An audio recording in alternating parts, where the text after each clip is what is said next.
Bonjour à tous et bienvenue dans l'interview. Notre invitée ce midi est Evelyne Uyttebroek. Bonjour. Bonjour. Alors vous êtes ministre de l'Environnement et justement hier, le gouvernement bruxellois a adopté les primes énergie 2014. On garde le même budget, mais on coupe assez bien dans les primes qui seront remises pour chaque projet. Alors je vais d'abord rassurer, effectivement, on garde le même budget, ce qui n'était déjà pas évident. C'est quand même 20 millions d'euros. Il faut savoir que c'est quand même un régime de primes qui est d'application depuis plusieurs années, qu'on en a donné pas mal. C'est à peu près 20 000 primes par an que nous distribuons depuis plusieurs années. Et que cette année-ci, nous avons décidé le même budget pour autant de primes, quasiment les mêmes primes. Mais il est vrai que la demande est telle que nous avons dû diminuer certaines primes pour en donner à de plus nombreux Bruxellois. Pourquoi? Comment est-ce que vous avez fait votre choix? On a fait le choix, mais écoutez, c'est simple, c'est suivant le marché et suivant la demande.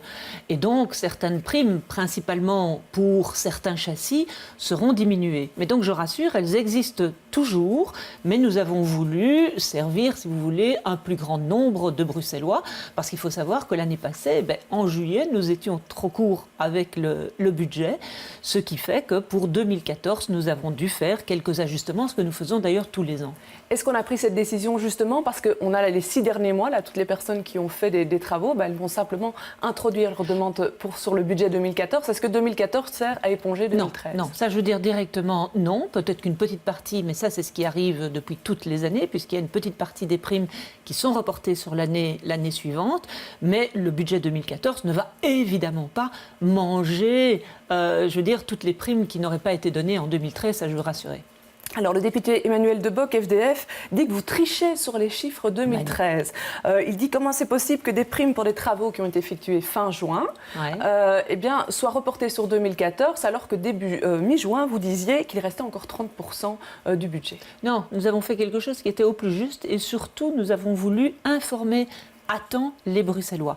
Ça veut dire qu'au mois de juin, très clairement à temps, nous avons dit tous ceux qui ont donné une partie de la somme du solde avant le mois de juillet, il n'y aura aucun problème. Pour les autres, ce n'est pas qu'il n'y a plus de primes, mais donc ils auront les primes qui seront d'application en 2014 et ils le seront dès le mois d'octobre. Je crois qu'on n'a absolument pas triché, absolument pas. Nous avons voulu être d'abord responsables et nous avons voulu poursuivre le régime de primes. Alors ces primes, c'est quand même une solide diminution. Si on regarde les chaudières à condensation, on coupe quasiment en deux. Donc avant, on pouvait avoir de 1 200 à 1 600 euros. Maintenant, c'est plus que de 500 à 700 euros. Est-ce que finalement, des gens qui comptaient dessus ne vont pas devoir renoncer? Ceux qui vont en profiter, c'est uniquement ceux qui comptaient le faire de toute façon. Alors je crois que depuis le temps qu'il y a les primes, ça fait plusieurs années, je crois que le citoyen et le Bruxellois sait que chaque année, au mois d'octobre, nous devons revoir le système de primes. Nous devons le revoir tout simplement parce qu'il y a beaucoup d'évolutions techniques et parce qu'il y a aussi la demande qui se fait plus pour certaines primes que d'autres. Et donc mon administration, au mois d'octobre, chaque année, revoit ces primes. Et donc il est normal qu'une prime n'est pas figée pendant 10 ans. Je pense que les lois du marché et surtout l'amélioration technique, je pense par exemple au double vitrage où maintenant c'est devenu la généralité, nous allons plutôt subsidier le triple vitrage plutôt que le double vitrage. Et donc c'est plutôt de bonne gouvernance que de faire évoluer ces primes en fonction de la technique et de la demande. Justement, les primes pour l'isolation et la ventilation concernant les constructions passives et basse énergie, elles sont divisées par 2 ou 3. Or, vous venez de décider, vous avez décidé récemment qu'à partir de 2015, ce sera le standard imposé par tous. Il n'y a pas un problème là de cohérence. C'est tout à fait logique, puisque si la règle est à partir de 2015, il est normal que vous n'ayez plus des primes en vous approchant de l'année où la réglementation sera générale. De toute façon, aujourd'hui, ce que nous voyons, c'est que dans toutes les nouvelles constructions, je crois que la technique nous a déjà presque dépassés. Il n'y a plus de nouvelles constructions qui ne se fassent pas en passif. Et donc, je crois que là... Il y a quand même la basse énergie qui se fait aussi. Il y a de la basse énergie et nous continuons. Et donc, il faut être clair aussi, pour 2015, c'est le passif. Et nous avons discuté avec le secteur pour qu'il y ait des dérogations par rapport à certains, à certains travaux. Et donc, moi, je me porte en faux ici contre ceux qui voudraient nous dire que ce ne sera pas possible le passif. Nous avons discuté pendant 3 ans avec tout le secteur immobilier, architecte, le secteur de la construction, par rapport à ces normes passives. Aujourd'hui, il faut se rendre compte que plus de 500 000 m² sont construits à Bruxelles en passif. Et que donc, il n'y a pas de difficulté aujourd'hui à adopter cette norme passive pour 2015. Quand Marion Le Maire dit que vous êtes imprudente en passant à l'application de 2015 ou le 2020, comme le dit la directive européenne, c'est pas correct. Mais pas du tout. Il ne faut pas le voir comme imprudente, il faut le voir comme étant vraiment très ambitieux. Et sur la question du label, un label pour les architectes qui seraient aptes... Ah oui, tout à fait, mais nous y travaillons d'ailleurs avec ce label, et nous travaillons et donc il sera tout à fait appliqué. Mais il faut cesser de dire effectivement que Bruxelles n'est pas à la pointe au niveau du passif ou de dire que nous n'y arriverons pas. Aujourd'hui, c'est tout à fait démenti. Regardez le nombre de bâtiments exemplaires que nous avons sur Bruxelles. Il faut regarder aussi, tout le nombre d'architectes effectivement qui font des maisons en passif, mais dans tous les secteurs et dans tous les quartiers. Je crois que c'est plutôt être ambitieux que d'être trop prudent. Donc là, il n'y aura pas de marche arrière, vous maintenez le cap 2015. Absolument, d'autant plus que nous avons signé l'année passée, un accord avec tous les secteurs pour dire que nous allions vers le passif en 2015. Alors, un rapport de l'inspection des finances fait beaucoup de bruit sur le SAMU social. Alors, est-ce que comme Joël Milquet, vous êtes choqué par les rémunérations de la directrice du SAMU social? En tout cas, je suis fortement interpellée, bien sûr, qui ne le serait pas, par la hauteur du salaire, effectivement, de la directrice du SAMU social. Je voudrais bien dire que, comme ministre responsable de ce secteur, avec Brigitte Groel, c'est nous qui avons demandé d'avoir un rapport de l'inspection des finances. Parce que vous doutiez de quelque chose? Non, vous aviez des soupçons? Attendez, il n'y a pas une question de soupçon, il y a une question de bonne gouvernance. Il y a une question que quand des associations reçoivent plus d'1 million d'euros, quand elles sont subsidiées à la fois par le fédéral, à la fois par la région, il est normal que nous demandions un rapport pour voir effectivement s'il n'y a par exemple pas de double subsidiation. Et donc nous avons reçu ce rapport, nous l'avons reçu cette semaine, et nous avons demandé hier donc au collège de renvoyer le rapport vers le SAMU social pour avoir réponse à toute une série de questions, dont le salaire effectivement de la présidente qui, avouons-le, apparaît comme étant quand même très très très élevé. Et donc, nous le renvoyons. Dans un mois, nous aurons les réponses à ces questions et nous verrons à ce moment-là si nous devons revoir ou pas la convention que nous avons avec le SAMU social. Pour vous, dans le social, il faudrait qu'il y ait une limite pour les responsables? Alors, écoutez, ce n'est pas une question de social ou pas social. Moi, je suis pour que dans le social, et ici, tous les travailleurs soient correctement rémunérés. Il se fait ici que la directrice, qui est responsable d'une grande équipe, doit être rémunérée, comme une responsable d'une grosse association, qu'elle soit sociale ou pas, donc correctement. Maintenant, c'est à voir si effectivement ce salaire ne dépasse pas justement le salaire d'autres responsables d'administration sociale, par exemple. Certains dans l'entourage d'Yvan Mayer disent qu'on essaie de l'atteindre indirectement par cette histoire. Écoutez, moi je ne rentre pas dans ce poteau-poteau-là, ni au quai Choral sur Bruxelles-Ville.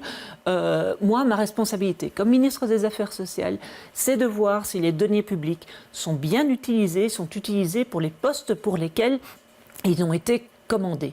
Très clairement. Et donc, quand nous avons lancé cette demande de rapport à l'inspection des finances, ce n'était pas pour une suspicion, c'est simplement quelque chose que nous faisons, le SAMU social ou les autres, pour voir si l'argent public est bien dépensé. Alors, on apprend aujourd'hui qu'il y aurait un accord au Parlement concernant la 4G, l'ordonnance 4G. Oui. Qu'est-ce que ça va permettre? Ça va permettre la 4G en 2014, tout simplement. Ça veut dire qu'on va tenir le délai que vous aviez prévu. Voilà. Donc, vous savez qu'avec M. Vervoort, au mois de juillet, nous avions annoncé effectivement qu'il pouvait y avoir un accord avec les différents opérateurs. Il faut en fait que cet accord soit traduit dans la proposition d'ordonnance. Et donc ce sont les parlementaires qui déposent la proposition d'ordonnance. Aujourd'hui, il y a un accord entre les chefs de groupe de la majorité et donc la modification d'ordonnance va être déposée. Et l'accord porte sur quoi ? Alors, l'accord porte justement sur le fait de prévoir, par rapport à la norme qui existe 3 vols par mètre, de pouvoir la moduler pour permettre l'application de la 4G à Bruxelles. Alors, Parc d'Uden à Forêt, ouais.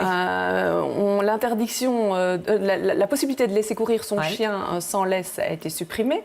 C'est la même chose à Jette, au Parc Baudouin. Ça fait pas mal de réactions. Ça fait des réactions en sens divers. Ça fait des réactions chez les propriétaires, chez certains propriétaires de chiens, comme ça fait des réactions du côté des familles qui se réjouissent plutôt de la mesure qui a été prise. Il faut savoir qu'en région bruxelloise, sur tous les parcs régionaux, il y a une interdiction de laisser courir le chien en liberté. Il n'y avait plus que 2 parcs où les chiens pouvaient être en liberté, c'était le parc Roi-Baudouin et le parc d'Uden. Et donc, nous avons généralisé, en tout cas, cette interdiction. Mais attention, nous laissons, comme c'est dans plusieurs parcs, des aires de liberté qui sont assez larges, en tout cas pour le parc d'Uden, je peux vous dire qu'elles sont assez larges. Donc nous avons essayé de trouver un équilibre entre beaucoup de familles qui disaient nous voulons que les chiens soient tenus en laisse et les propriétaires de chiens qui voulaient laisser courir. Alors là, les gardiens sensibilisent pour l'instant. Oui. Est-ce qu'il y aura des sanctions à un moment? À un moment donné, soyons clairs, pour l'instant, on sensibilise, pour l'instant, nous comptons en tout cas sur la bonne volonté de tous, mais à un moment donné, si évidemment le règlement n'est pas observé, c'est sûr qu'il y aura des sanctions. Qui seront appliquées par qui? Qui sont appliquées à ce moment-là par les gardiens qui peuvent appliquer certaines sanctions et par la police qui est appelée. Mais je ne veux pas en arriver là. Je veux dire, je pense que chacun doit être dans une certaine maturité. J'ai rencontré les propriétaires de chiens, j'ai expliqué effectivement pourquoi nous prenions ce nouveau règlement. J'ose espérer que tout le monde comprendra qu'il faut trouver dans un parc un équilibre et le respect de chacun. Et on va parler de votre parti écolo, Isabelle Durand, qui rate la tête de liste européenne. C'est une surprise pour vous? C'est une surprise, je veux dire, c'est une surprise oui et non, parce que je pense qu'il y avait, et on en était tous conscients, on avait deux très bons candidats qui étaient candidats pour la tête de liste, avec Philippe Lamberts et Isabelle Durand, et que donc il y avait du très bon travail qui avait été fait des deux côtés, avec des profils très très différents. Maintenant, il y a eu un vote de cette Assemblée générale, qui est un vote tout à fait démocratique, qui a fait un choix, qu'on l'aime ou qu'on ne l'aime pas. Je pense qu'il faut se soumettre de toute façon à ce choix, et l'objectif, en tout cas, reste d'avoir 2 élus à l'Europe, ce qui me semble en tout cas possible si on a une bonne campagne et vu le bilan de nos deux députés. Mais ce que je voudrais dire, c'est que du côté d'Isabelle Durand, qui a refusé effectivement la 2e place, les portes sont toujours ouvertes pour que Isabelle fasse campagne avec nous et se retrouve quelque part sur une liste. Est-ce qu'elle doit le faire? Écoutez, je crois qu'elle est pour soutenir son parti. Est-ce que vous attendez ça d'elle? Je crois qu'elle est assez responsable que pour décider elle-même. Et donc, c'est une chose qui ne se décide pas du jour au lendemain. Donc, j'ai eu Isabelle au téléphone, bien sûr. Et je crois qu'elle prend un petit peu de réflexion pour savoir, aujourd'hui, où est-ce qu'elle peut être le plus utile et où elle a envie de s'engager. Et donc, c'est de sa liberté, ce choix. Et donc, bien sûr que moi, comme écologiste, j'ai envie qu'elle poursuive évidemment sur une de nos listes parce qu'on a besoin évidemment à la fois de son dynamisme, à la fois de son expérience et de son bilan et de sa capacité aussi à réunir autour d'elle. Écolo doit changer le système de désignation pour ces élections? Non, je ne crois pas qu'il faut changer à partir d'un particulier. Très très clairement. Le vote qu'il y a eu a été un vote totalement démocratique et je pense que tout le monde avait été d'accord de dire il y a un comité de liste pour le fédéral ou le régional, mais pour l'Europe, il y a un pôle. Donc on garde ce type de système pour vous, pour la suite. Ça c'est à Écolo et aux structures d'Écolo d'en décider, mais on ne change pas, une méthode à partir d'un résultat qui ne nous plairait pas. Je pense que non, le vote a été vraiment démocratique et qu'on l'aime ou qu'on ne l'aime pas, mais je dis nous continuerons en tout cas, et je l'espère, avec Isabelle sur nos listes. Très bien, je vous remercie d'être venue sur ce plateau. Isabelle Durand sera notamment l'invitée demain dans Les Experts, aux côtés de Ahmed El Kannous. Je vous souhaite une bonne après-midi. Prochain rendez-vous de l'information, c'est à 18h.